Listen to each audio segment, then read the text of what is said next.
science communication.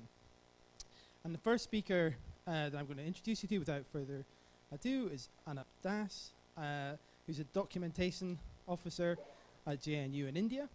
And well, I'll let him give the talk. He's going to talk a little bit about experiences with Altmetrics and what institutions in developing nations can do. So I'll welcome him to the stage.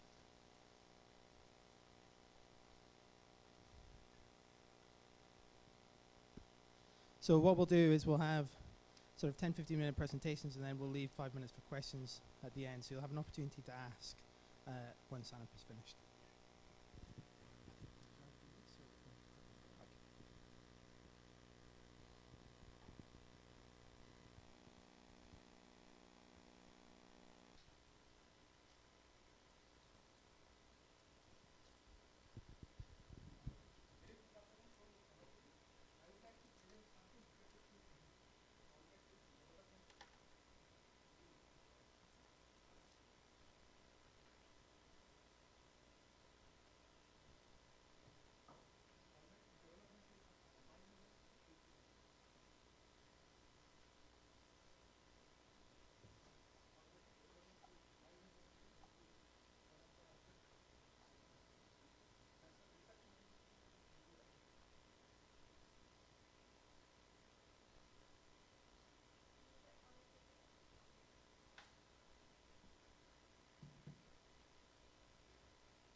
So that is related to Altmetrics development in my university, which is one of the best research universities in India.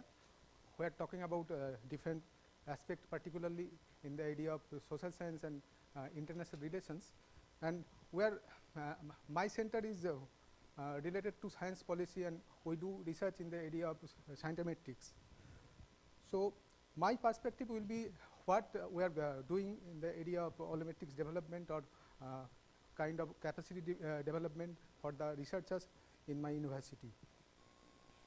So some of the challenges I faced related to this particular field, that is Altmetrics scores or citations count, those are not given priority in impact assessment or research evaluation in most of the Indian universities. Like you are talking about publications, and where at the time of selection or at the time of promotion, that citation count or Altmetrics score, these are not given importance. So we need to move on to the further ahead with the advocacy mode, so that we can have some kind of Altmetrics in the public policy. And research funders in India, they don't have appropriate strategy for considering Altmetrics score in impact measurement or research evaluation or funding decision. So this is the fact we are still lacking behind.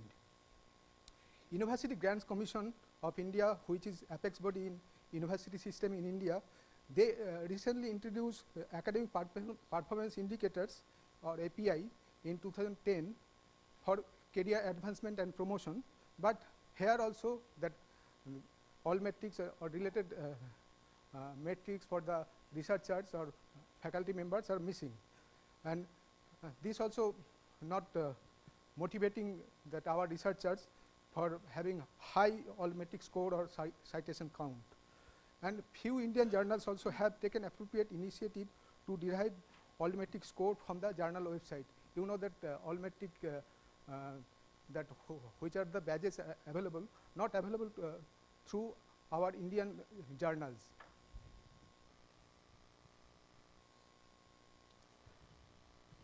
Apart from all this lacking policy, my center personally developed some kind of that futuristic goal for the development of researchers or their capacity for achieving Altmetrics or other kind of performance metrics. And only few research departments in or centers in Indian universities have social media presence. So they don't have appropriate Twitter or Facebook or Google Plus or other kind of account at the official level. But at the personal level, many researchers, they have account in the social media, particularly in Facebook and Twitter, as well as in academic social networks like academia.edu or researchgate.net.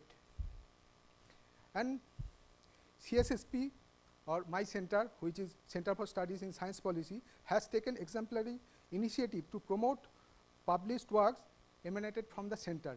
So we give importance to the published work, and we circulate those things through different social media. And our center gets article alerts from the Google Scholar alerts. So we get the alerts from the Google Scholar. Our researchers don't provide the publication details because it is not given in the priority, but we are getting alert from the Google Alert service. And CSSP, my center, shares information on every published work to social media channels, including Twitter, Facebook, email-based discussion forum, which are not only institutional member, also external members within the country. And we also maintain one research blog, and we also have our own website and post to subject-specific multiple Facebook groups and list servers. And we are also encouraging our students, research students, to get training on how to create and maintain academic profiles on academia.edu, ResearchGate, LinkedIn, Google Scholar profile, and maintaining personal blog and SlideShare and Artsy.org. So these are the primary requirement for getting into the Altmetrics.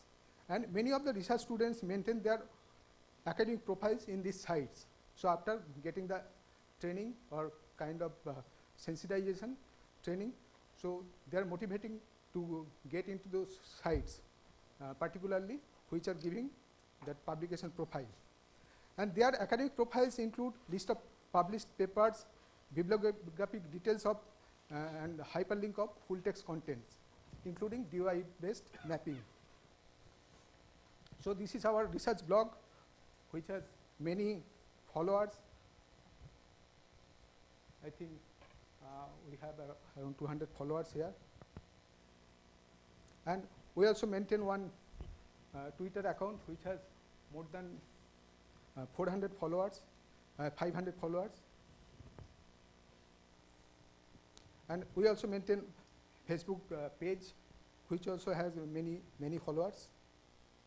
And also maintain one researcher discussion forum, where many researchers in the area of science, technology, innovation policy across the country are getting involved in this forum, and they circulate their own publications so that everybody can access to their publications.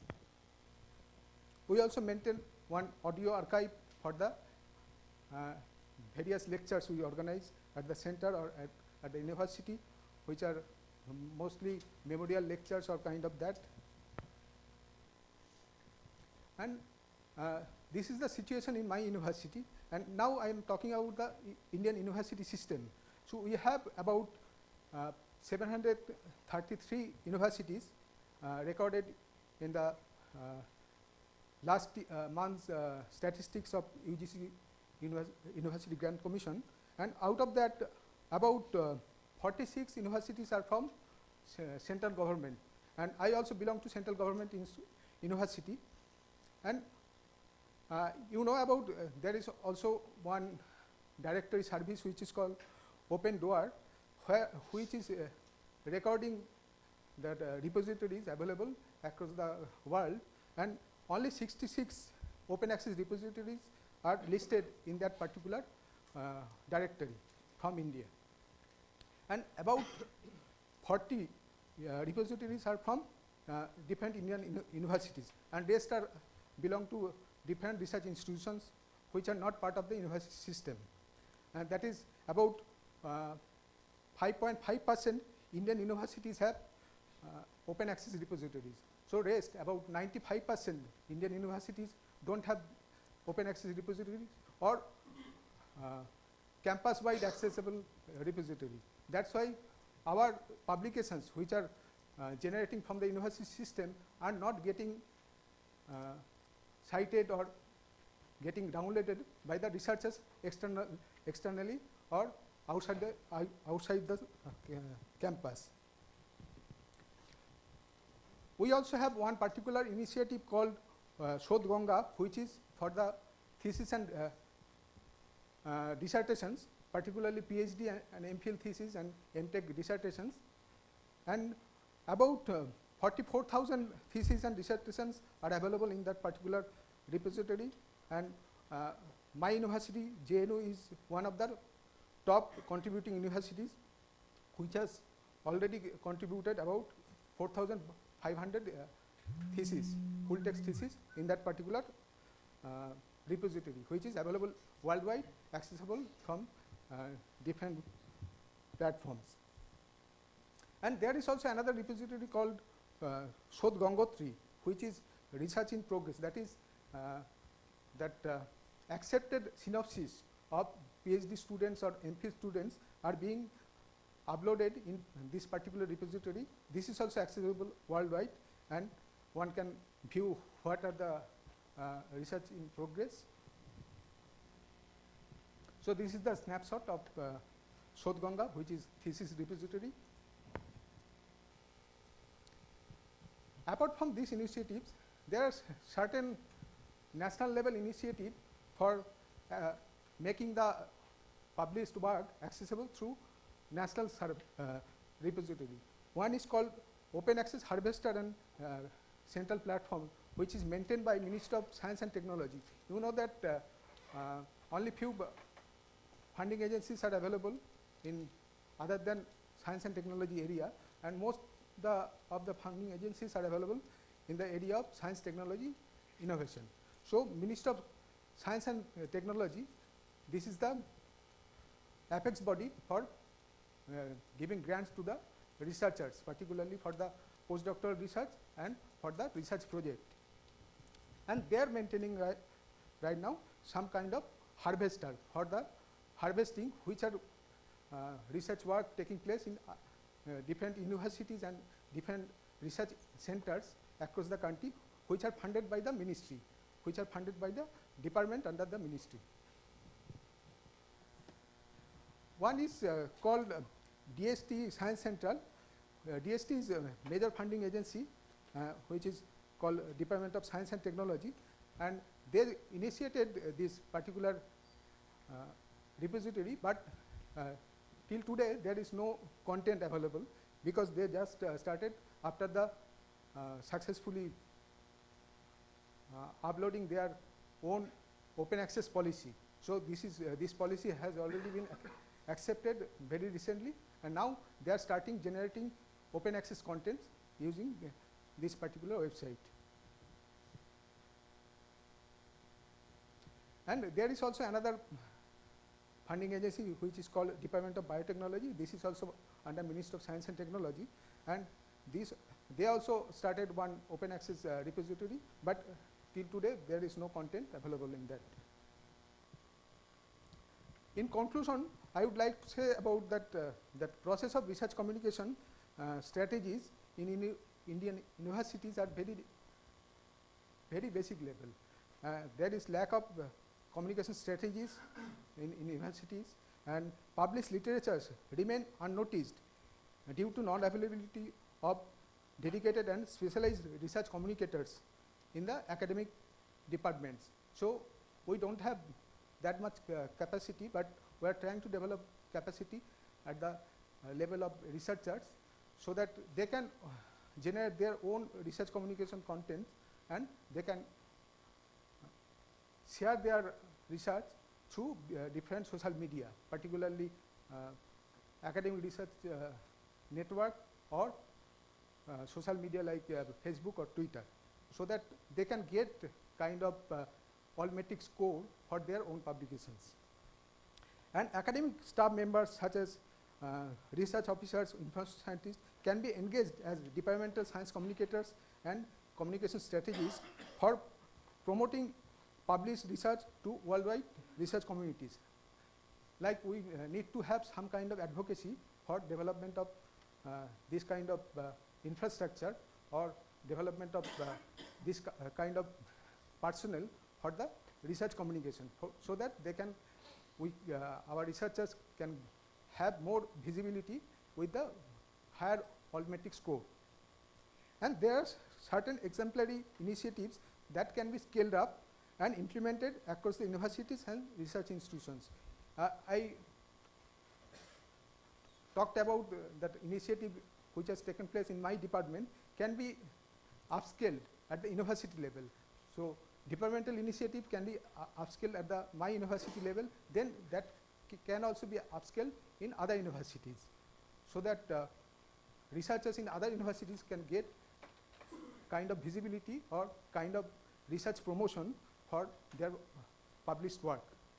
And apex bodies such as UGC, University Grant Commission, DST, DBT, and Council of Scientific and Industrial Research, they need to be very proactive in promoting Altmetric and other modern impact measurement methods for the promotion of published research coming out of the public funded research. So that is my conclusion, and I would like to extend my own personal initiative with the global initiatives, so that we can also get some experience shared from the audience which are presented in earlier session, particularly Altmetrics in university libraries, which are presented in the second session. So I got some ideas how to implement Altmetrics in my university or in universities in my country, so that we can have more visibility, more research impact for the collaborative research. So that's all.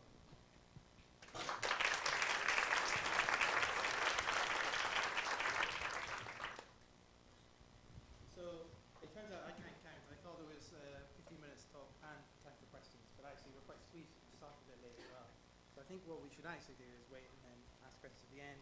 And of course, you're here for the reception, I hope, this evening as well. Yeah.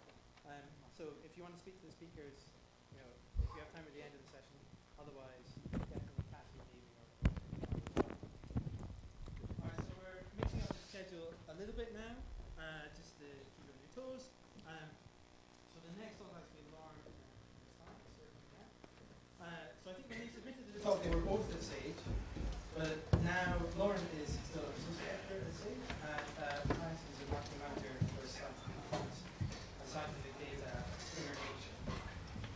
So we have the entity chair as a metrics table, and then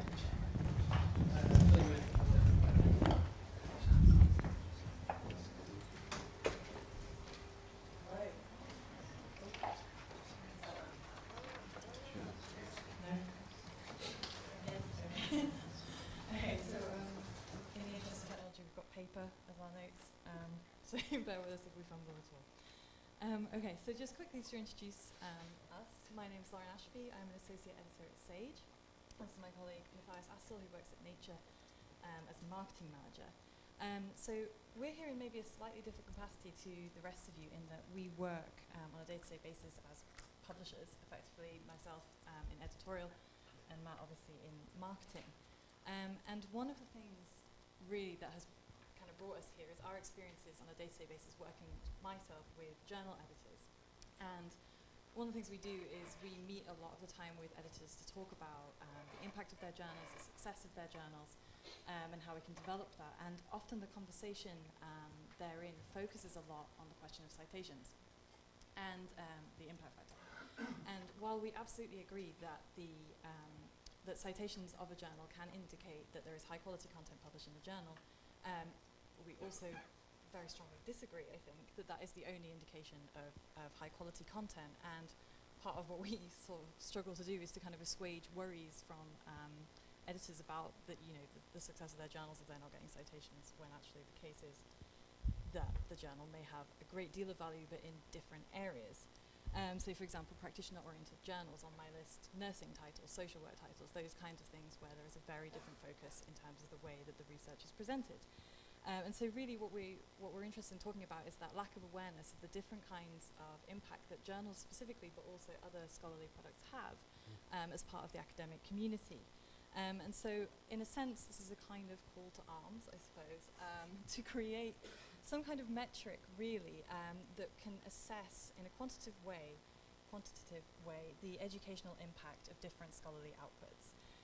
And so that is what we're proposing today, and that is what this discussion is about. So there are three principal questions that we're looking to discuss.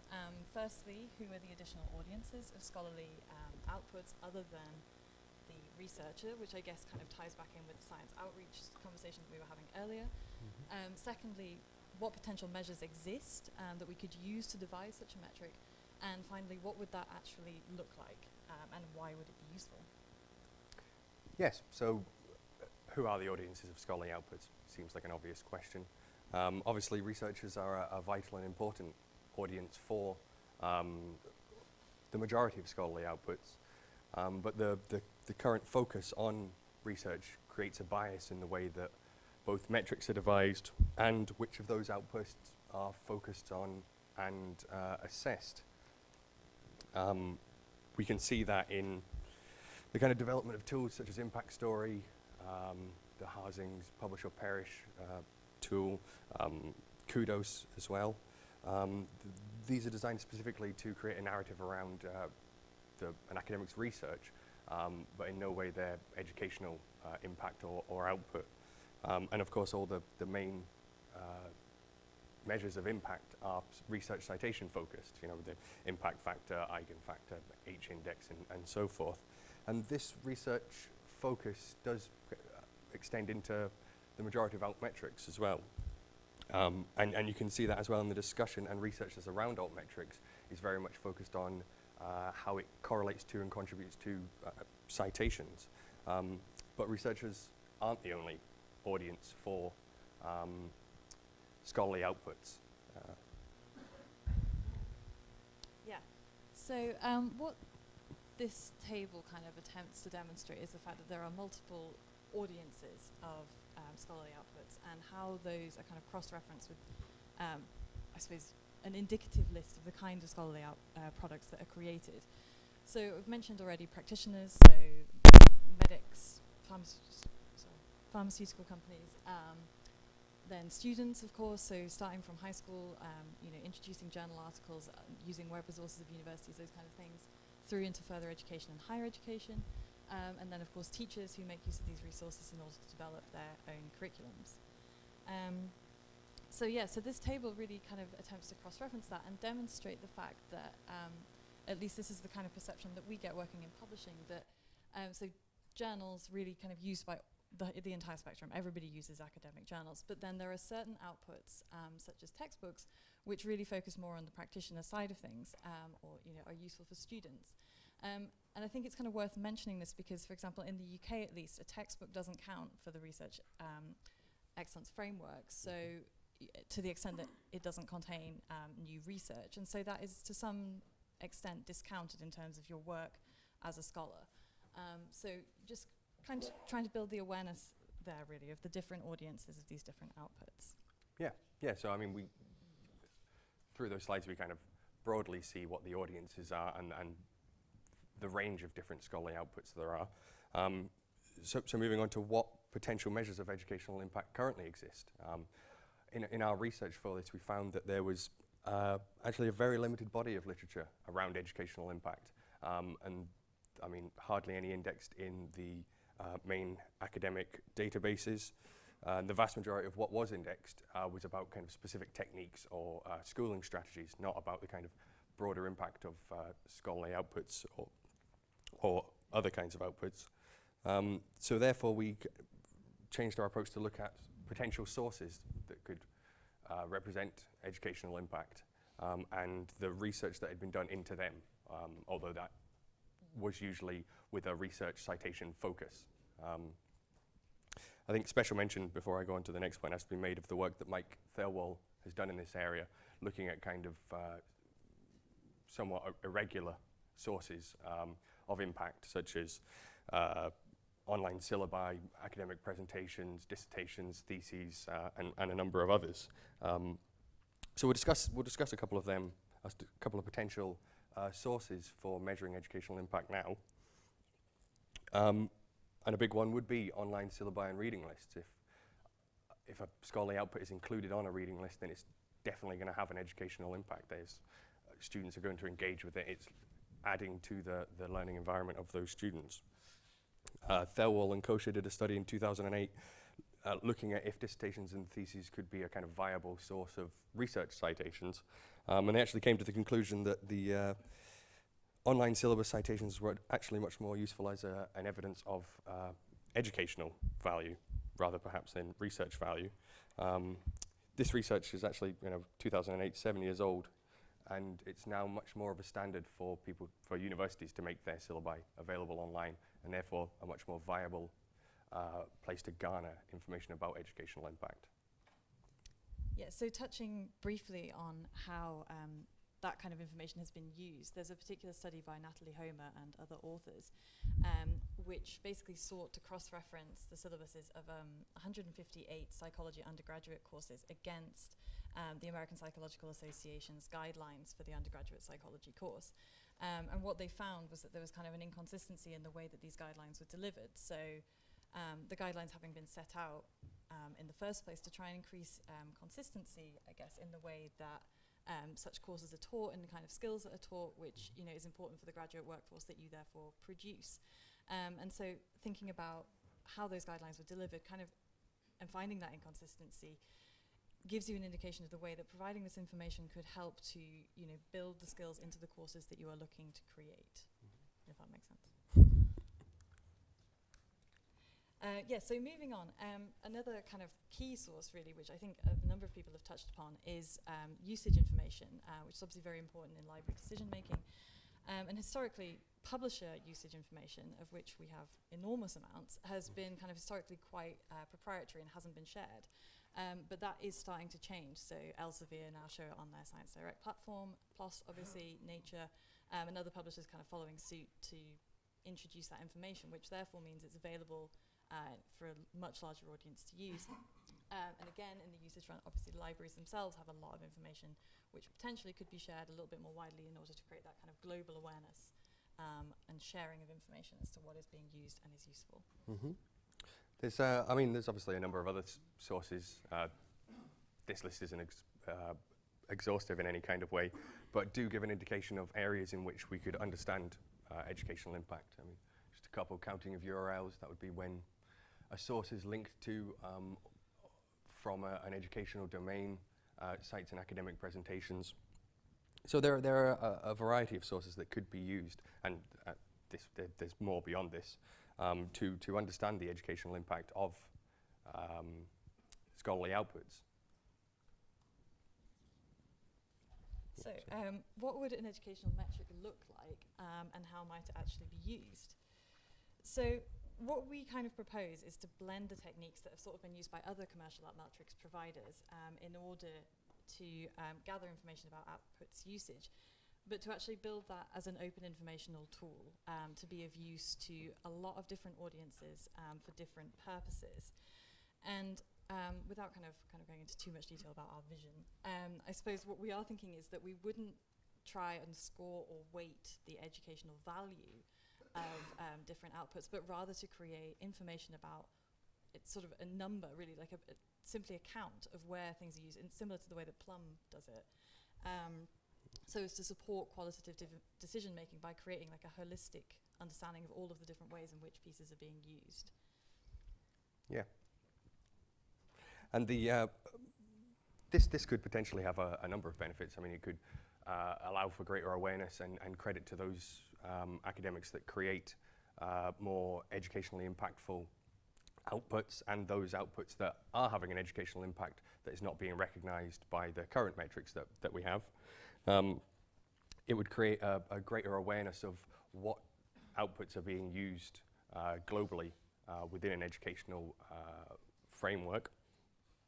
It would also, which would then further support the creation of a syllabi, not creating kind of homogeneous educational syllabi, but allowing people an extra avenue to understand what is being used in an educational way, and in the same way that students would then have a knowledge of those core materials, and a further knock on to assisting library collection development in knowing what is being used and impacting onto syllabi the world over.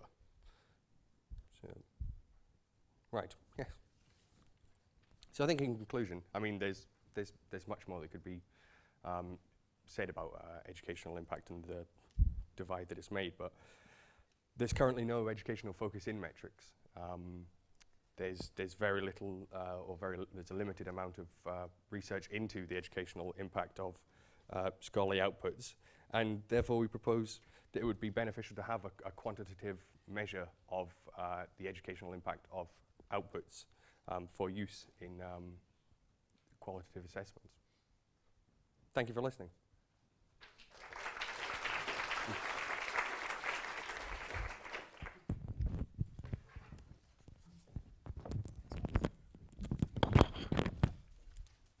So again,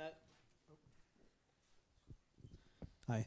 So again, I encourage you guys to find Matthias and Lauren afterwards and ask them any questions. But we're going to move on to Professor Ling, who is hopefully here. So Professor Ling is a professor at the Nanyang Technological University in Singapore in the School of Communications and Information Sciences, or information. And yes, he's going to tell us a little bit about a prototype system. Yeah, thank you. Can you hear me from behind? Yeah, great. Thank you very much. I am Yin Ling. My first name is Yin Ling, and my surname is Think. I know Chinese names are very confusing. Okay, so I come from the Wee School of Communication and Information. My background is in human-computer interaction, computing science, and also information studies. And let me just, talk a little bit about this project. In fact, I'm very new to Altmetrics. And I talk a little bit about the reason why I have actually submitted a grant proposal for funding.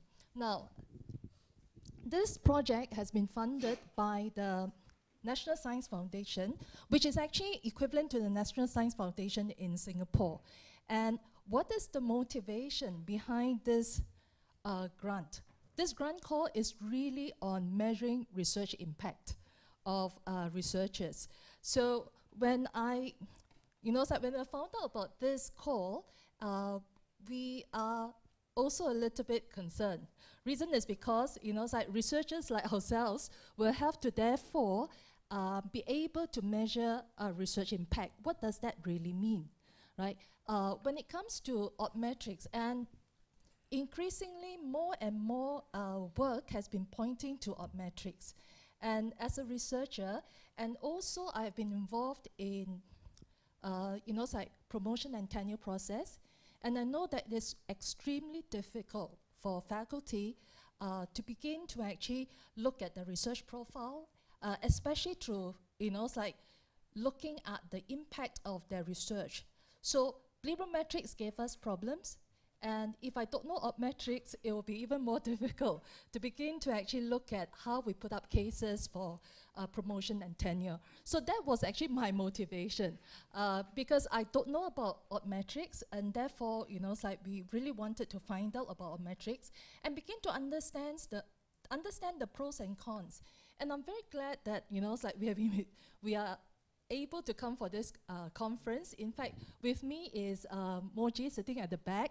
She is the research fellow on this project, right? So this is actually funded, and it's funded for 3 years. And it is a community that I think we can actually learn a lot from. By the way, how many of you have been to Singapore? Oh, that's great. Some of you who have not been there, this is Singapore. Singapore is at the tip of the Malayan Peninsula, right? It's a small, small island. And, it's that's downtown Singapore, and that's public housing in Singapore. And this is the university where, I work in.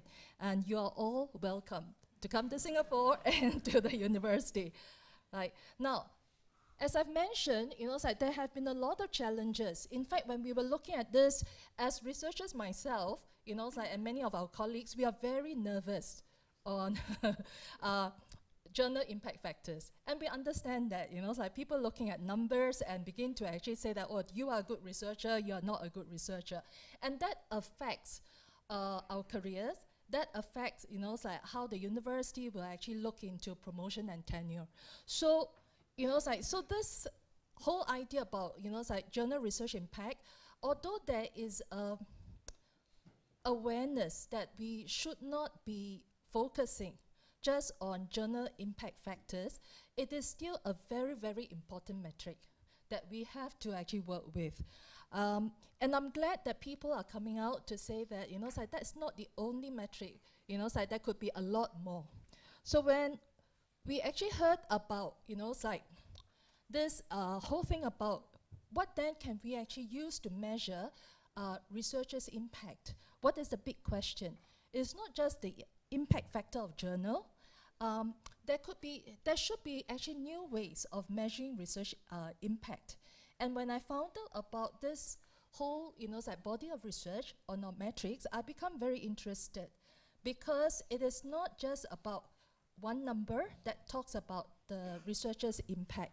So it is, according to this Science Open, it actually says that it should be a concerted effort by universities, funding agencies, and researchers themselves.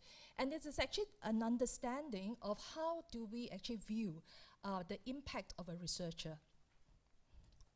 Right, so are there ways to actually help researchers? And I'm glad that, in the previous, session, we actually talk about researchers not wanting to, finding it very difficult to communicate our science to the public. And that's true. Sometimes it's difficult because we may not have the vocabulary.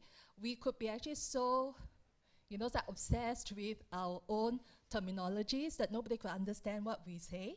On the other hand, it is also difficult because, I think one of the speakers actually mentioned that there is no recognition. You can actually be talking a lot, about your research to the general public, but it may not be recognized as a metric, right, for promotion and tenure. So, but I'm very glad that in this, conference, we have, you are actually looking at different ways in which to help the researchers to form a story about themselves and their research and impact, right? So I think there is something a little more that we can actually help researchers. Right, so when I started, as I mentioned, I didn't know much about Altmetrics. So when we were putting together the proposal, I was looking at the kinds of, papers that have been produced on traditional metrics and Altmetrics, and we saw that over the period of 4 years, you have Altmetrics papers actually increasing in number. And I know that this is something that we should not ignore, right? It is here to stay, and if it is here to stay, then it is actually very important for us to understand what then are some of these good things that we can actually bring with Altmetrics to help to complement the research impact of researchers. Right, so I'm going to actually talk about a project overview. In fact, this presentation is very much on an agenda, a vision, because we only started a few months ago. We'll be presenting some preliminary work at the workshop. Right, so what then is Altmetric? What do we really want to, find out? What we hope to do is to investigate new approaches offered by technologies and social media. And we know that there are many people who are actually engaging in social media. Can we actually use, these new ways to measure research impact? But in this case, we are specifically focusing on scholarly and scientific publication. The other thing that we hope to do is, as mentioned by one of the speakers, is really stories about the researchers, right? So we hope that, we could come up with some, dashboard for researchers to begin to actually look at their research impact. And who will be interested? We have to report to the funding agency, policymakers, universities, especially those who are involved in the promotion and tenure process, to not just look at one metric, which is impact factor, and the number of publications. There are a lot of other indicators to look at research impact, right? So, it's like we have been actually looking at, it's like literature in terms of traditional metrics and new metrics, and how to measure them.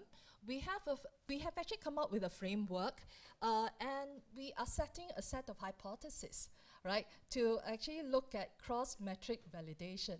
And I think to us, it's like it is important, and I think this has been highlighted, it's like in the earlier presentations on quality of data, right? It is because it affects researchers, and it's like the numbers have to be, solid and also fair to the researchers, right? And the other thing is actually to, whether we can actually develop new metrics to measure research impact from social media platforms.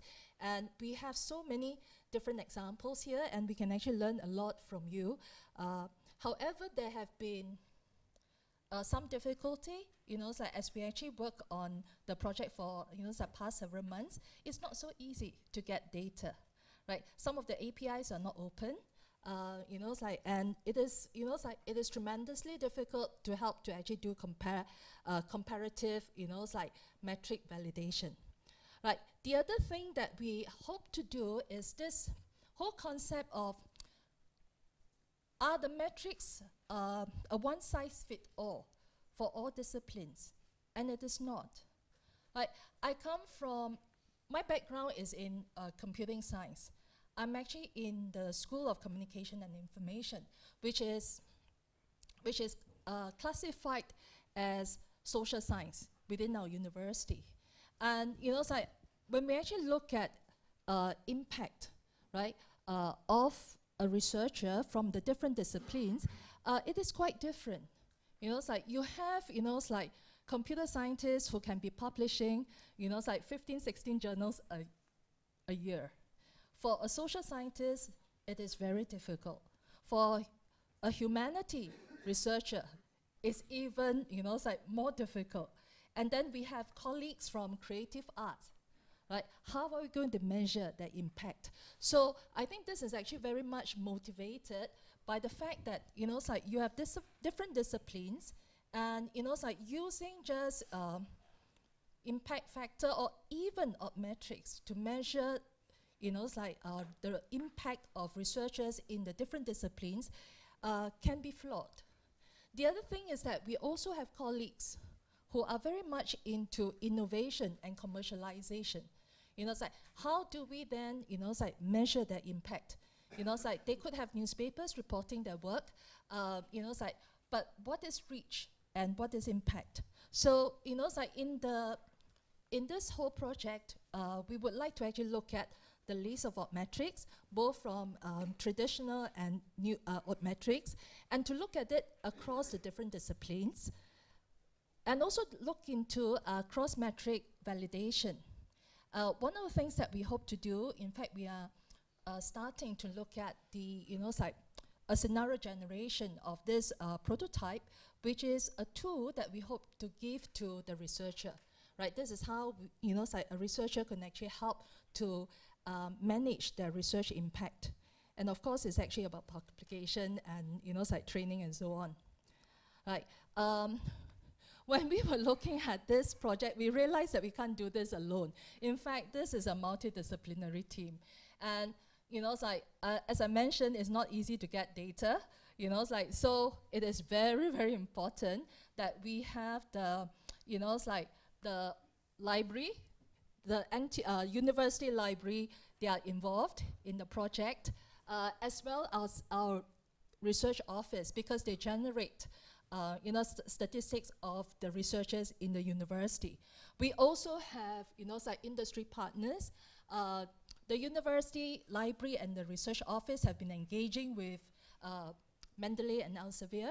And it's like we are very happy to actually it's like look into the algorithm that we produce to be able to make it valid for cross-valid metric comparison.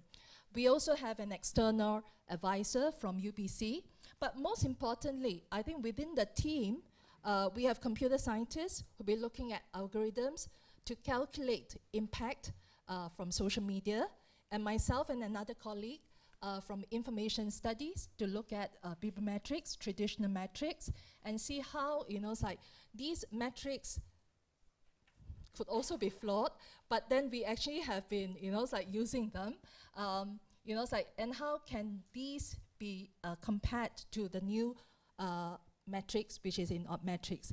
The other one is another two colleagues from communication studies. One of the things that we find it challenging, in fact, in doing research, is really about researchers publicizing their work. And so how do we communicate our research? And particularly in communicating research of our own work, right? So as I mentioned, industrial collaboration. We also have, it's like the different work packages, which I will, And with these different work packages, we look at, it's like understanding the area, and also the different work packages that will actually help lead to the prototype itself, right? Currently, we are working on, it's like this architecture together with the computer engineering folks. Yeah, I don't know whether I have time to play a clip, but this is actually, maybe no time. Okay, let me move on. All right, so what then is the novelty? What then is the novelty? We really think that you have been doing so much work. As a research project, we have to find our novelty. Really, it's like 3 points on scenarios of use.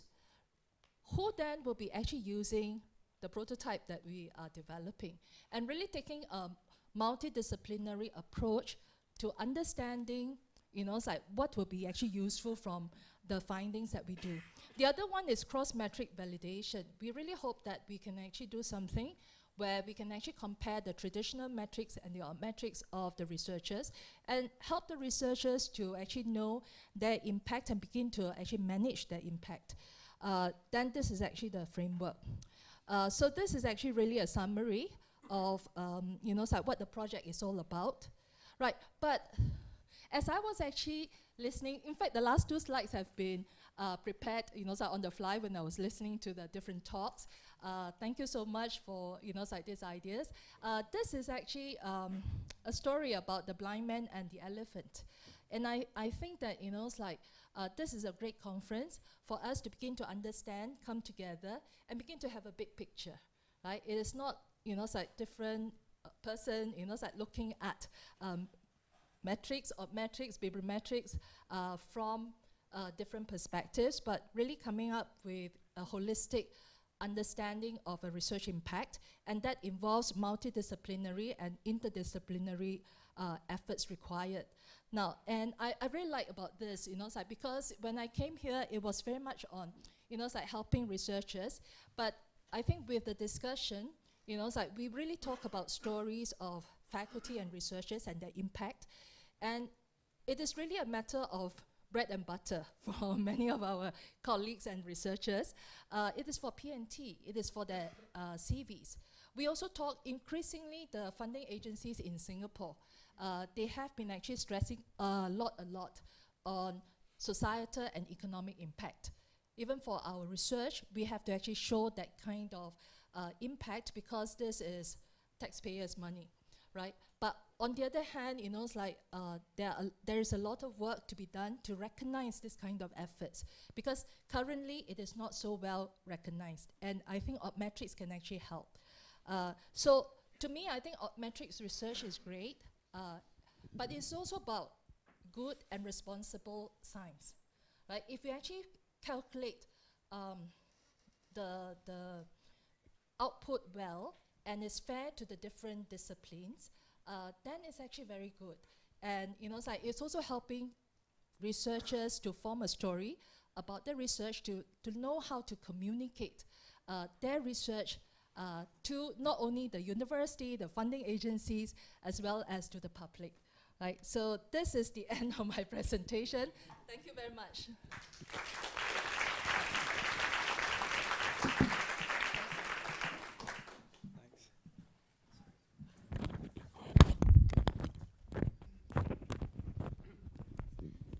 Hi, everyone. So we'll move on to Stephanie and Rodrigo, who you probably know. If you, well, you probably read at least one of their papers if you are interested in Altmetrics research.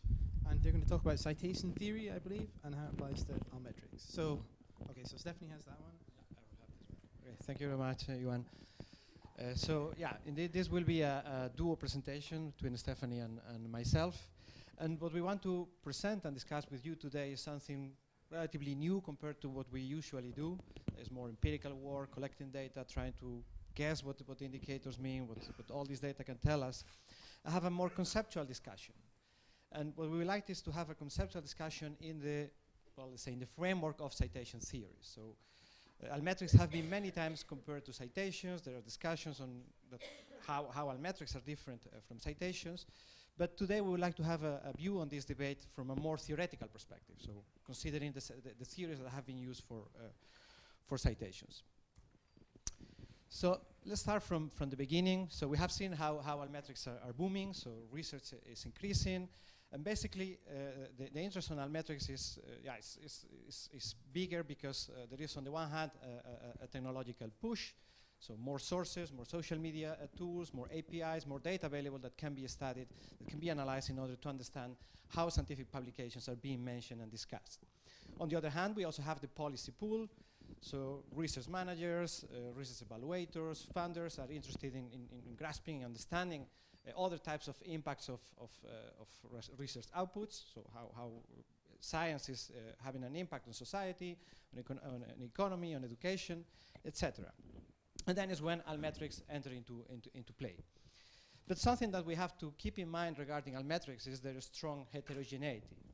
So Altmetrics are essentially different. So there is no one, and actually that's one of the reasons why we don't have a clear definition of Altmetrics, because all of them are different. So reader counts from Mendeley, for example, are different compared to recommendations in F1000. They are also different compared to citations or mentions in blogs. And all these are also different compared to tweets in Twitter. So we can see that all these metrics, all these sources are different. And in addition to all the other sources that are increasingly being incorporated in the Altmetric toolset. So for that reason, we need to differentiate, and also probably we will need names for these for all these different metrics. But perhaps one of the important challenges of all these different metrics is that we don't have a clear understanding of what they mean. So what they are telling us about how the users of the social media are discussing, are saying about the papers, and what does it mean in terms of evaluation, in terms of impact. And also this can be linked to the lack of some theoretical foundation. So we don't have a clear conceptual framework where we can discuss these new metrics and new sources. Somehow what we want to do in these presentations is to introduce some elements for this debate. And we are going to do it from the perspective of the citation analysis, from a more bibliometric perspective. So then what are these theories that we would like to discuss with you that come from citation analysis? So we're going we're going to discuss three main theories. These theories are probably the most important ones in citation analysis. These are the theories that somehow are used to justify and also to discuss citation analysis, and why citation analysis has some value and some interest for many different people, many different stakeholders. So in the first place, we have the normative theory. So basically, this theory is based on the assumption that science is ruled by different norms. A good conceptualization of these norms is the so-called of the ethos of science. So scientists are supposed to cite other papers based on universalistic rules, universalistic norms. So they might cite papers because they got inspired by them. These are the papers that they use for founding their own papers. They shouldn't have any bias, no national, language, gender bias in the selection of their references. And let's say they should always mention properly their references. So the influence. So in that sense, citations are what we call pellets of recognition, are elements that tell us something about the intellectual influence of those publications. And from this theory, we somehow can justify the use of citations as an instrument for research evaluation. On the other hand, we have the social constructivist theory. So this theory basically says that what researchers do when they include a reference in their papers is they enter into a social debate, the social discussion with the referees, with the audience. And what they do with their selection of references is try to convince of the goodness of their arguments, of their discussion about the value of their own paper, about the value of their own research. So in that sense, citations will be used more as instruments of persuasion, so trying to convince, trying to transmit my ideas, simply to get my ideas through. And here we can also talk, for example, about perfunctory citations or superficial citations. So many times, sometimes may just drop names and drop references to prove that his or her arguments are strong. Also the idea of the Matthew effect, so people citing important researchers just as a way of saying, look, I align with the most important researchers in my field.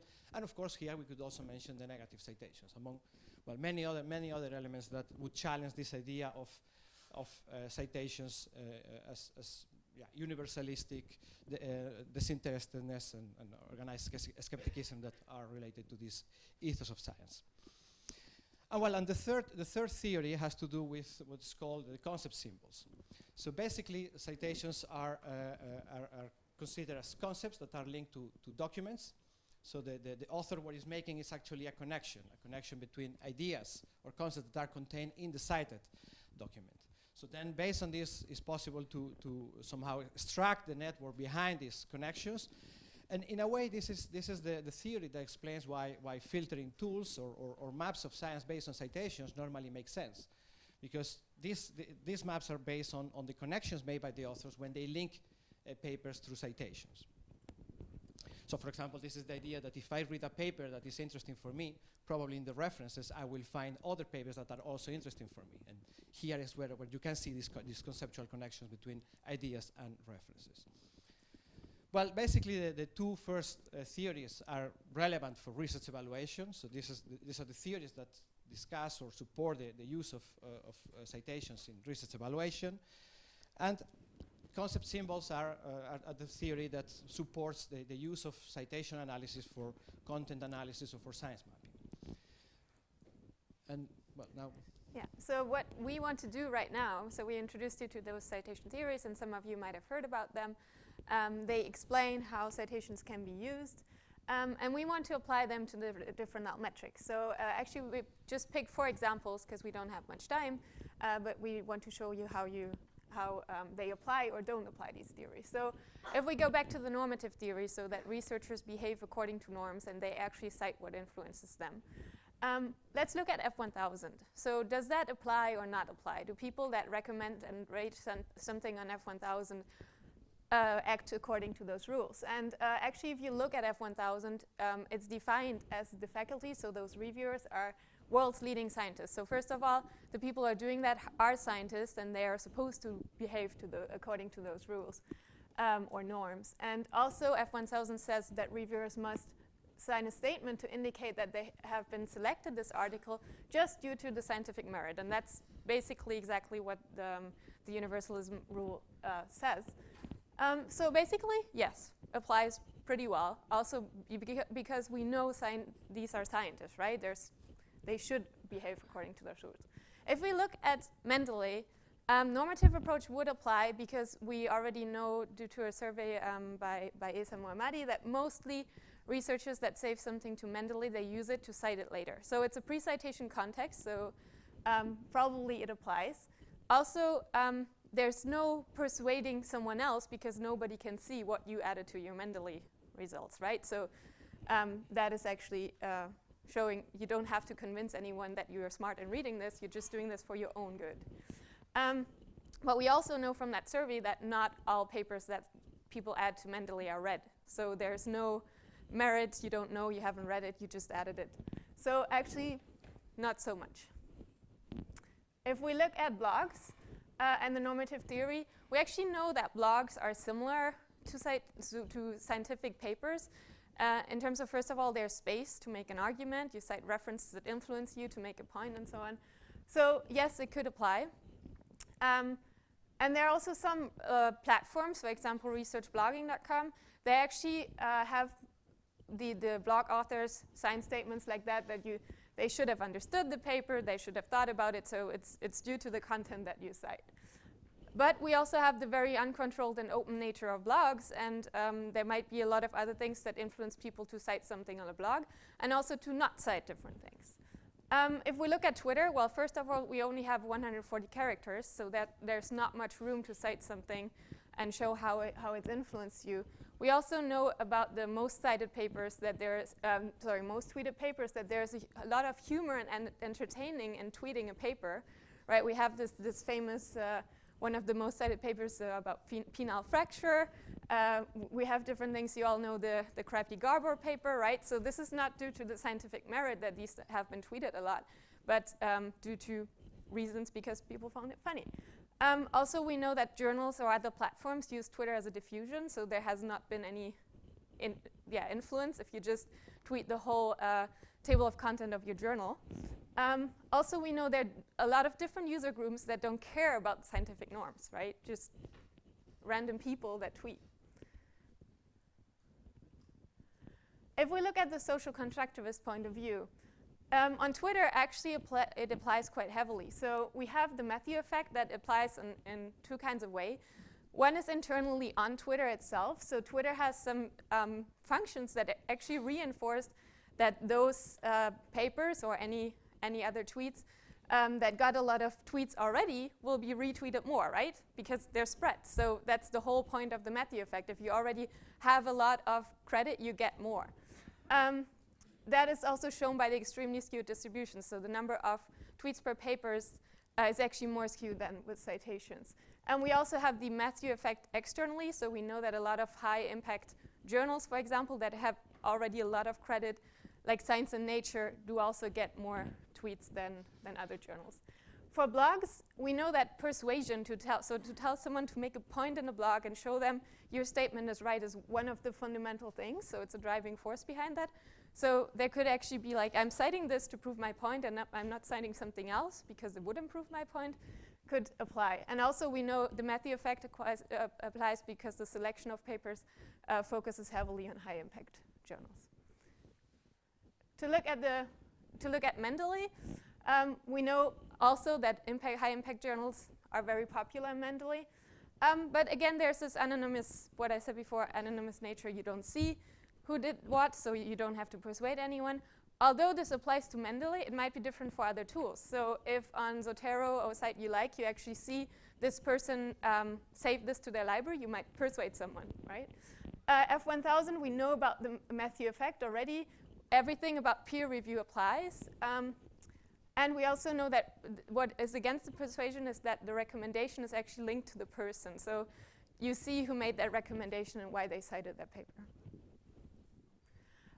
Also, concept symbols, so to link something to a concept, basically applies to all of those tools because and it's actually quite, more pronounced because you have these things of tagging. So you actually link this exact tag or hashtag to the source, and so it works.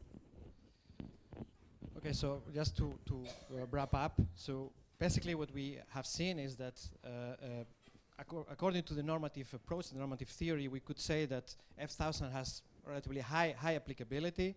It's relatively moderate for Mendeley, and is much lower for Twitter or blog. So in that sense, we can say that F1000 would be more similar to what the normative theory says for citations, intermediate for Mendeley, and not really useful for Twitter or blogs. When we look at the social constructivist approach, then we see that it's highly applicable for Twitter and blogs. So there are a lot of social debate on that, on the meaning, and also a diversity of different meanings in what these mentions mean. And it's more moderate for tools, for example, like F1000. Finally, we have said that all of them provide some information from the point of view of the concept symbols, so linkages between concepts and documents and publications, what makes the interest of these tools from a data mining, from an explorative point of view, very good.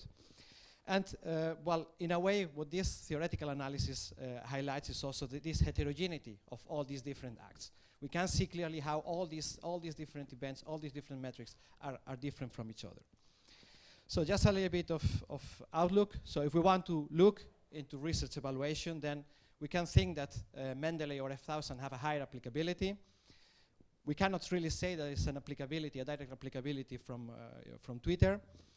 We see, however, an interest applicability from all the sources from a content analysis and a mapping point of view. And again, this theoretical discussion helps to uncover the acts behind all these metrics and also to interpret better the potential meaning that are behind them. Nevertheless, we still think that there may be a need for other theories and frameworks that probably need to be studied in the future. And well, this is the full paper that we did with our colleague Tim Baumann, and well, you can read it and discuss it. Well, thank you very much.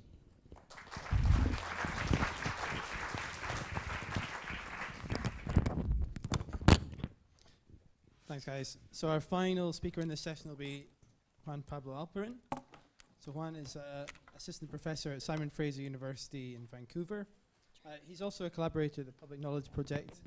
And interestingly, I think most recently as well, he's chief academic at the Winnower, which you should definitely ask him about. It's an interesting project. All right. Actually, can I just use this microphone here? No. Trying to be difficult, but they're not letting me. Actually, you are being difficult. Good job. Good. They're trying to silence me by putting me at the end and then having the time run out, but I will not go quietly. All right. See, there we go. All right. So thanks for having me. Thanks for now I'm gonna take my full 15 minutes, so bear with me. Now I want to make sure that I have time for questions, and so I will try to go through my presentation briefly. It's actually been working out very well that they moved me to the end, because I think actually, especially Stephanie and Rodrigo's presentation, sort of leads nicely as to what I want to talk about, which is basically where I think one of the directions that I think we should go with the Altmetrics work. So it's been 5 years, this is the celebration of 5 years into Altmetrics. I think there's still some pretty important unanswered questions in the Altmetrics research and in the Altmetrics work, such as, for example, one pretty important question is, what are we measuring? Because it seems that after 5 years, we still don't actually have a very good idea of what it is that we're measuring. I mean, we're counting things.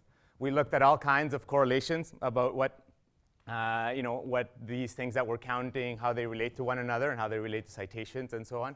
And we've made some educated inferences about what it is that the meaning of that is, but we still don't really know what it is that we're measuring, what we're trying to, what we are capturing with these metrics.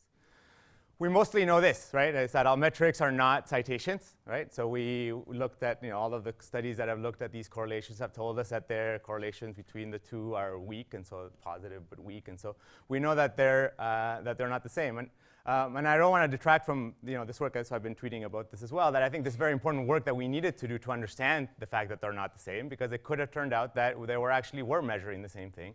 And so all of this work that we've done to understand that relationship, I think, was important in getting us to the point where we are today, where we know that they're not the same thing. But what I say is, guess what? The fact that they're not the same thing is not, we put alt in the name for a reason, right? And it's the fact that we actually didn't expect them to be the same as citations. So big deal that they actually turned out to be not the same as citations. All right.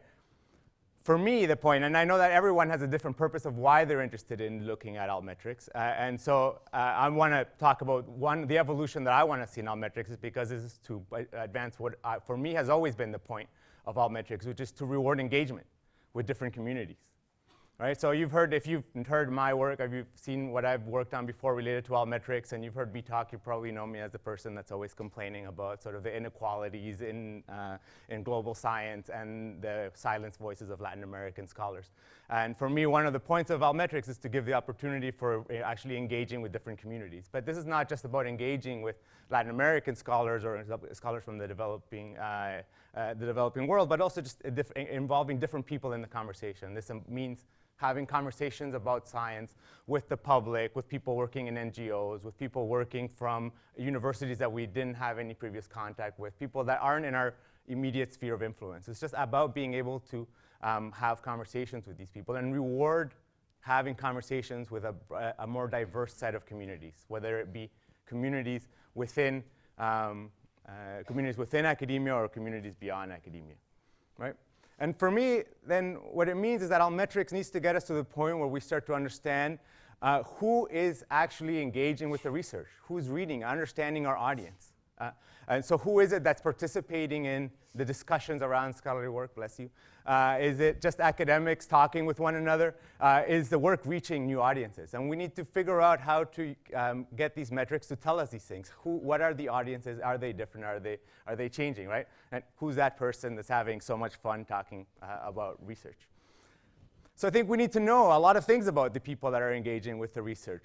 Where do they work? What are they doing with the research? We actually need to find out. Like if someone has shared an article on Twitter, did they actually end up then using that in their professional practice? Did they end up using it to go into a doctor's office to show it to their doctor, or did they use it to plan what they wanted to do with their life, right?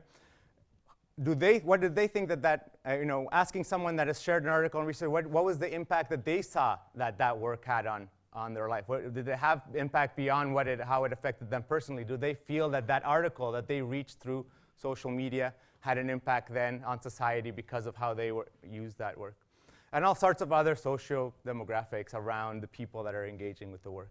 And so I think we need to figure out how to take Altmetrics to the point where they start telling us more about these things, so that then we can reward the kinds of behaviors that we want to see. So if we capture stories about what is the social impact of social media, the social impact of the research through social media, then we can start figuring out how to use the metrics to reward that behavior. Otherwise, for me, the question is, otherwise, why do we care about Altmetrics, right? Didn't we do this whole thing about Altmetrics to get away from having a single measure of impact, right? Didn't we move away from this to have, we had this whole impact factor debacle, that this thing that didn't really work, has not worked out very well for us. We're just going down that same route again by saying now, okay, well, let's get a new metric. And when I talk at my university now with the research office, I can tell that when I tell them I do research about Altmetrics, they are all like, their eyes light up. It's like, oh, here's the person that's going to tell us what's the new number that we need to look at to evaluate researchers, right? And I have the meeting next week, actually, with the research office. I'm a bit worried what they're going to say when I come in and I tell them I'm not just going to give you the answer, oh, this is the one metric we need to use. But so for me, the question is, why do I care? Why do I care? It's because I want to reward engagement with broader communities. And so I think Altmetrics, we need to take it to a point where we can reward that behavior. And so I had this brilliant idea. How am I going to find out who these people are? I'm just going to ask them, right? It's like this groundbreaking idea that I had. I said, I know people are sharing articles on social media. Let me just ask and find out who's out there, right? And because I'm also a lazy developer, I wasn't going to actually manually go out and start asking people asking everyone, the thousands of people that share articles on social media, I ask them where they work or why they're interested. And so what I did is I created a Twitter bot that grabbed all of the user accounts on Twitter from the Altmetric data, and I created a bot that would go out and automatically, so this is a screenshot of me typing it in, but this I would have just showed you a terminal with some code on it. I identified the accounts, and I just tweeted out this question. Actually, I tweeted it out in Portuguese because I was doing it with research from Brazil. But basically saying, identifying itself, this is research, and then I use my Twitter handle came up from another Twitter handle that I made specifically for this, and asked, would you mind telling me, are you affiliated with a university? And I had the bot just ask this question, 6,000 something times, and then I was capturing the responses that were coming in. And I said, thanks, and then I would mention the person that I knew had either tweeted or retweeted an article in the past. And when you start to do that, so I did 6,000 or so accounts. There was still 6 by the time I did this. So I did this in 2015, and these were articles that had been tweeted in 2013. This is because I needed to relate it to other work in my dissertation. And only 286 responses, so 5%. I recognize, okay, it's not the greatest response rate. But this was just a little pilot thing. It took me literally less than half an hour to put this Twitter bot together. And so I thought, and it was good enough to get me the PhD at Stanford. It was not good enough for real research. But it was just a pilot. And I was really just trying to test out, can we actually automate finding out who these people are? right? And I started to get responses. And what I found out when I started calculating the responses is that 36% of the people that had tweeted articles about Cielo, from Cielo Brazil, so this is Brazilian, peer-reviewed research published in open access, 36% of those people reported that they were not affiliated with the university. And so I started going, now knowing, having identified 102 respondents that self-identified as not being affiliated with a university, I started asking them, so what is it that you do? And this 36%, we're talking over a third of the people are not really university researchers. So of course, I mean, getting numbers like this, you start to see why the correlation with citation is not so high. These are 36% of the people that are tweeting or retweeting these articles are not most of them, the majority, are not really going to be authoring articles as well, so they're not going to be represented in the citation data. And so who did it we started to find? A researcher from the National Institute of Health in Mexico, outside of university. So there's still a researcher, but from a non-university institution. Another one, so this is from someone that's researching paleontology, but works at a museum. Okay, so another researcher, but not from a museum setting. Probably without access to most journal subscriptions, this building the case for open access there into the presentation. Someone who produces that, I mean, my whole dissertation is a whole big case for open access and public access, but this is someone that's producing a podcast, accessing research, right? They're doing work because they want to find maybe stories about that they can then put into their podcast. An association of a patient group. This is an IBS, so irritable bowel syndrome patient group. That's, again, probably found an article that was of interest to their patient community. They're tweeting articles from Cielo Brazil. I asked this guy, I said, would you mind telling me where you work? And she's like, yeah, of course not. I'm a restaurant owner. Right? So I can then go into the data and find out actually what article she tweeted and continue to do more work. But again, just identifying someone that's a restaurant owner. And this is probably my favorite. She says, I'm a zootechnologist. I actually don't know what a zootechnologist is, but she's like, I'm looking for information just to improve my understanding, right? So I'm just looking for knowledge. And for the moment, I'm unemployed. Right? So an unemployed person just looking at research for their own betterment, right? So these are all people that are just trying to access the research. And these are communities that people publishing in Cielo Brazil are engaging with in some way.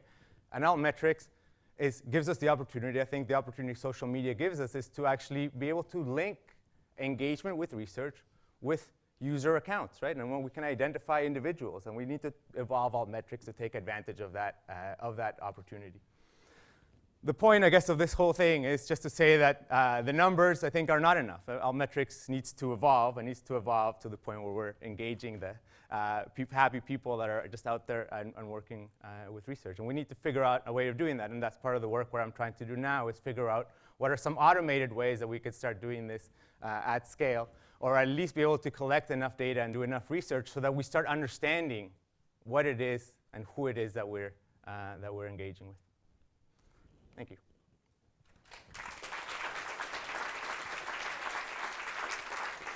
And if we have time for questions, I think I was under 10 minutes, no? Do we have time for questions or no? No? Unfortunately not.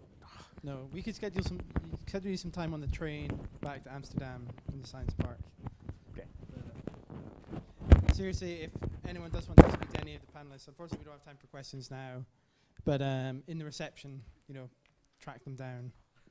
So we've got a couple of housekeeping things just to update you on before we start the workshops. The first one is to not forget the hashtags. Martina talked about them before, so remember 2 a.m. conf, and importantly,